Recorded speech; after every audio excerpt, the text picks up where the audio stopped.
2026 could be an explosive year for people's wealth. And the big thing that's driving it is the AI revolution. Now, you may be thinking that it could be a bubble, but think about this. In 1995, you had computers kind of going crazy with the MacBooks, you had like Windows 96 and all those things. And then in 2007, you had smartphones coming onto the scene, and then companies were just taking off. This is a time where companies are starting to kind of dive into the AI revolution, and the ones that are going to be out there are going to continue to grow for the future. And if you have a piece of them, maybe your wealth could grow as well. So today we're going to be talking about 4 ETFs that could make you rich in 2026, and they're all kind of related to kind of the AI. But the cool thing is with ETFs, maybe some of the companies may not do well. So that's why you have an ETF, because some of the companies may do well, and so you're able to capture the ones that do well, and the ones that don't will be rotated out. So today we're going to be talking about 4 ETFs that could make you rich in 2026, and let's get to it. This video is purely educational content and should not be considered personal finance advice. I'm not a licensed financial advisor, and I don't know your financial situation, risk tolerance, or even investment goals. Past performance doesn't guarantee future results, and always do your own research and consider consulting with a qualified financial professional before making any investment. Alright, let's get on to the video. Hey guys, my name is Steve, and I run the Frugal Expat website, where we try to help people to save more and invest better. And today, like I said, we're talking about 4 ETFs that could make you rich in 2026. So let's talk about what could happen in 2026. So in 2026, there are so many things that are happening right now. I mean, you have data centers getting built, and you have companies that's springing up all over the place that are related to AI. And you have the bigger companies, the Mag 7, that are diving into AI as well. And so then there's just so many things that could happen in 2026. And obviously there are risks, because some things may not happen in 2026. Now, the reason I talk about ETFs instead of just individual stocks for the reason of owning for 2026 is because, you know, some companies may not do well and some companies may do much better. So if you have a collection of a bunch of them, then it's easier to have a possibility of doing well for the future. But today we're going to be talking about 4 ETFs, and these ETFs are going to range from kind of the broad market to more concentrated to ones that, you know, you may have not even heard of. So we're going to be talking about them, we're going to be breaking them down, so stay tuned and let's get started. Our first ETF is going to be SPMO, which is the Invesco S&P 500 Momentum ETF. Now, this ETF is not an AI ETF, but it could be a great core holding. You know, most people are going to go with a VOO, an SCHB, or even a VTI. But SPMO does something a little bit different. First of all, it is a momentum factor ETF, so it's going to be tracking the top 100 companies in the S&P 500 and find the ones that have the best momentum of the S&P 500. So they're going to pick the winners, and that's great news because right now AI is winning. So if you wanted a piece of the top 100 outperforming companies on the S&P 500, SPMO does a great job in doing it. Now, it's got an expense ratio of 0.13%, so it only costs you about $13 for every $10,000 invested. It's got about $12 to $13 billion in assets under management, and over the last 3 years, it has a performance of about 121% versus the S&P 500, which is sitting about 79%. So it is a great core holding, getting some of those top companies from the S&P 500. Now we're going to see the top companies being Broadcom, Nvidia, Meta, and then of course JP Morgan. So these companies, I mean, we already seen that Broadcom is doing a lot of cloud systems, a lot of data centers. We see Nvidia designing chips, and it's been going up and up. Meta is diving into AI as well and kind of coordinating and creating partnerships with other companies. So you're getting a good mix of balance. And then you got JP Morgan that, you know, they need to finance everything, so that's always a good thing. And the cool thing with SPMO is, you know, what if AI goes bust? Well, it's going to also bring in the companies that are doing well. So if AI goes bust, they're going to be rotated out, and the good companies are going to be rotated back in. So that's great news for those that hold this as a core holding of your next portfolio. most people are going to go with that classic, VO or VTI. I mean, I've got VTI, but SPMO is a good one that you could add to your portfolio. ETF number 2 is going to be QQQ. Now, QQQ is the Invesco QQQ Trust, and this has an expense ratio of 0.18%. It has about $400 billion in assets under management. And over the last 10 years, it's averaged about 19.8 to 19.9% on yearly average. So it's got a good performance. It's got a lot of assets under management. It's very liquid. It's a big ETF. And this ETF is all about innovating and creating. So it tracks the NASDAQ 100, which is the top 100 companies on the NASDAQ exchange that are non-financial. So you're getting some of those top companies. You're getting Amazon, Tesla, Nvidia, Broadcom, you're getting Oracle. So you're getting a lot of companies that are building AI. You're getting companies that are building other things. You're getting companies that have large moats. And so this ETF is a great one for growth. It's a great one for innovation. It's a great one to kind of add a little bit of more diversification. So you got an SPMO, you got a QQQ, and now you are doing a little bit more growth. And so that's a great one to add to your portfolio.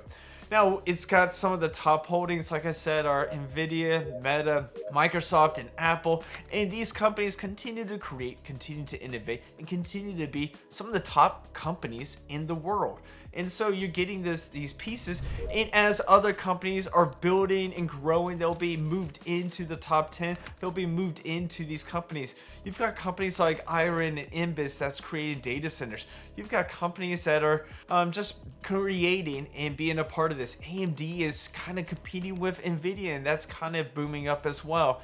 And so you got great companies, and this ETF is able to capture some of that momentum and put it into your portfolio.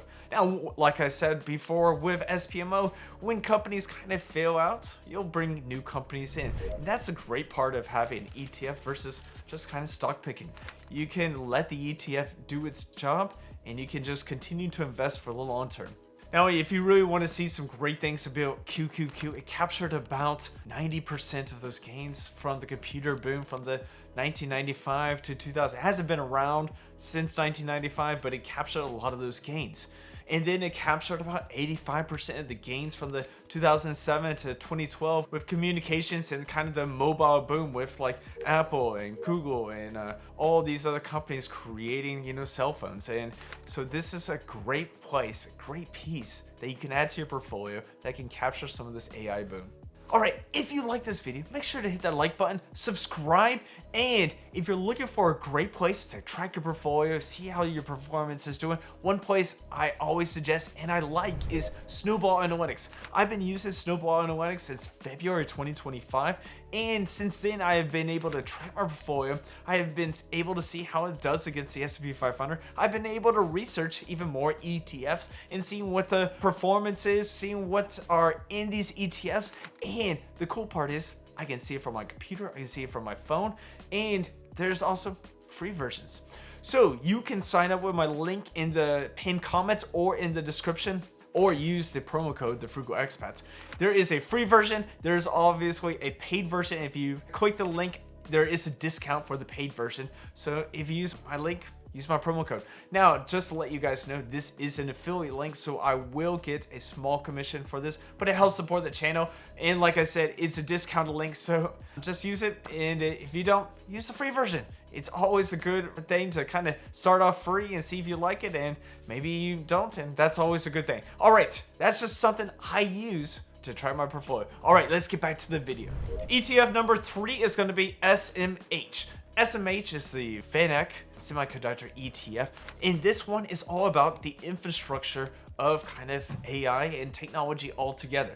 Now, we have companies like Nvidia, Taiwan Semiconductors, ASML, Micron, all part of this ETF. Now, this ETF tracks semiconductors. It's got about 25 different companies within this ETF. It's got an expense ratio of 0.35%, and it's averaged about 30% over the last 10 years. Now, this ETF is a power horse for technology. Now, not just AI technology, but technology in general, because everybody needs chips. Now, Taiwan Semiconductors creates most of the chips. ASML creates most of the manufacturing for these chips. Then you have Micron creating chips. You have Qualcomm making chips, Intel making chips, AMD designing chips, Nvidia designing chips, and all of these are part of technology and growth. And so having a piece of this could help you out, having some of that infrastructure that creates the technology. It is like building a house. You need kind of the platform and the base before you put up the walls and the roof. And I mean, I know this because I was helping out my brother-in-law over the weekend building a cubby house for his son and for my daughter to play in. And so we had to build kind of the platform. Once we got that base, we put up the walls and it was good to go. And that's the same thing with creating this AI boom. You need a base, someone that creates all the chips. And that's what SMH is. SMH has all the cool semiconductors. It's got the manufacturing. It's got the people that make the machines that manufacture the chips. Now, I have talked about SMH a lot because I enjoy this ETF. It is one that I've been talking about since 2023. Maybe not on YouTube, but kind of in writing and talking with friends and family.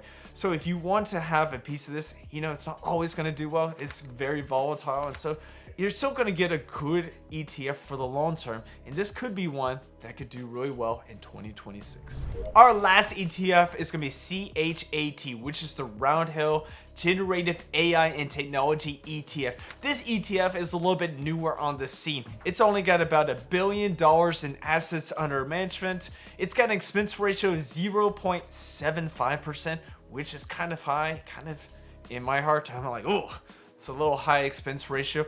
But when I compared it to a lot of other ETFs in the same sphere, it's doing the best out of those. So what it does, it is kind of taking a lot of those AI companies and putting it all into one ETF. And you can see it from the performance of last year. In 2025, it had a performance over 48%, which was pretty good. I mean, we're talking about that is on par with like an SMH or another semiconductor ones, but this is focusing on AI technology alone. So some of the companies that it's looking at is Alphabet, so that's Google. It's gonna be SK Hynix, it's gonna be Nvidia, it's gonna be Samsung, and so these are a little bit different companies that you probably haven't been thinking about when you're thinking about AI. And so this gives you some good performance and some great assets. It's a little bit different than the SPMO, the QQQ, and the SMH. Those are big names.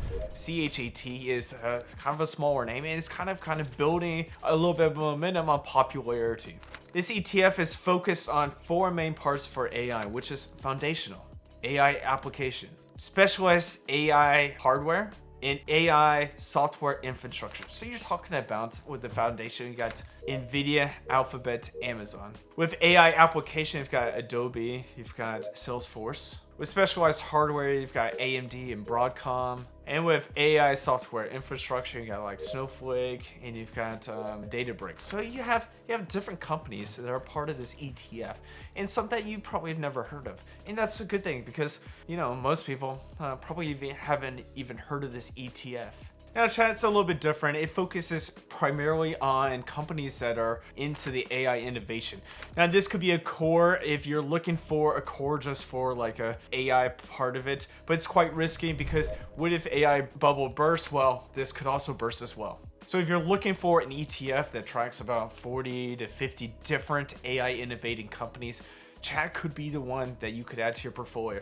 Now, it is an interesting one. It's got some high risk to it, so there should be a little bit more reward. It's got a high expense ratio to it, so there's a lot of risk to this ETF. I wouldn't put all my money into it. I prefer like an SMH or a QQQ to CHAT, but that's just kind of my thinking.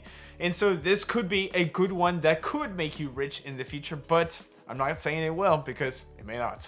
Now, there are definitely risks to this portfolio, and there are definitely risks to each one of these ETFs. Now, first of all, if we're looking at 2026, you know, we don't know what's going to happen this year. I mean, last year we didn't know that these tariffs were going to happen in April, and we didn't know that the market was going to go down and then spring right back up. So I don't know what's going to happen in 2026. the interest rates could come down, which means more money flooded into the market. You know, wars could happen, which means, you know, things could happen. So I don't know, and risk could happen. The AI bubble could burst, and that means these ETFs may not do well. But these ETFs could do well for the future. My picks, I mean, SPMO, QQQ, SMH are great ones. CHAT is a new up-and-coming one that could be a very good one for the future. So if you're looking for some great ETFs, remember the risk. I mean, risk could be, you know, the more diversified you are, the better. The more conservative you are, of course, the better. These are going to be a little bit more aggressive. These are going to be a little bit different. And so these could be something that you have to look into. AI could burst and bust, and that could be something that could go crazy. The market could crash, and so that could be something that could happen. But like I said, these companies are poised to kind of be that next catalyst for the near future. I mean, we saw it from 2007 to 2012 with mobile phones just becoming smartphones. Everybody's got a smartphone now. And so that could be the next revolution in the next period of this economy. So take that, think about it, and let me know in the comments. Are there ETFs that maybe I should have talked about? Someone once mentioned AOTG, and I looked at it and I thought about it, and you know, I liked CHAT better than AOTG. But that's my thoughts. Let me know in the comments if there's an ETF that you think that could have been on this list. All right, and remember to continue to invest for the future and watch this video up here. All right, I'll see you in our next video.